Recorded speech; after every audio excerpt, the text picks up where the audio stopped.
চতুর্দিকে তাকিয়ে দেখছে একটা নগর দেখতে পাচ্ছে, নগরখানি নাম জানে না। তাই মাকে স্মরণ করলো, আর মা বলে বেহুলা তখন তিনি ডাক দিল,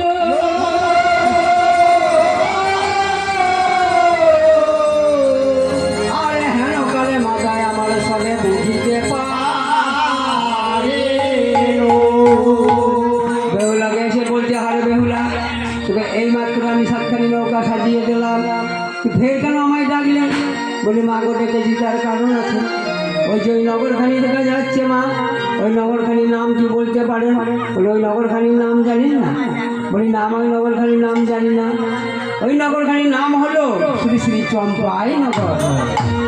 বলি মা গো তাহলে ওইটাই সেই শ্বশুরের আলো। তা আমায় ওই নগরে মা যেতে হবে। আমার শ্বশুর ঠাকুরের কুমতি ঘুচে সুমতি হয়েছে কি না, তাই আমি একবার গিয়ে দেখে আসবো। বলি তাহলে তুই আর এখনো কাল দেরি করিস না, তাড়াতাড়ি গিয়ে দেখে আয়। বলি মা গো, এই বেশি তো আমার যাওয়া হবে না। বলে কেমন বেশ চাই? যে আমার আলাদা আলাদা রমরমণের বেশ ধারণ করে দিতে হবে, আর একটি সুবর্ণের বিউনি গঠন করে দিতে হবে।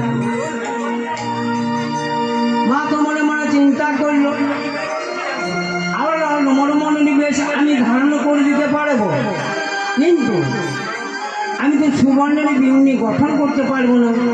বলে তাহলে কি করা যায়? বিশ্বকর্মাকে ডাক দিল।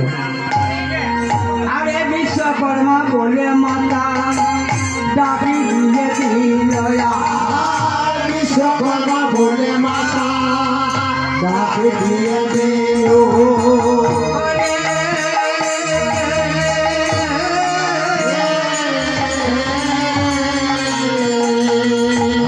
বিশ্বকর্মা বলে মাতা ডাক দিয়ে দিল। বিশ্বকর্মা উপনীত হলো, বিশ্বকর্মা উপনীত হলো। বলো মা কি হয়েছে? বলো বলো মা কি হয়েছে? এর জন্য ডাকলে মাগো, বলো বলো মা কি হয়েছে? বলো বলো মা কি হয়েছে?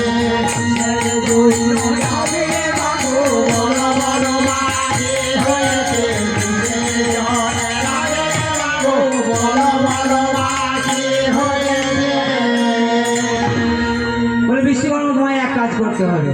বলে কি কাজ করতে হবে মা? না, তোমার একটি সুবর্ণের বিউনি গঠন করে দিতে হবে। বলে মা গো, সুবর্ণের বিউনি গঠন করতে হলে তো বহু জিনিসের প্রয়োজন। বলে এমন কি জিনিসের প্রয়োজন?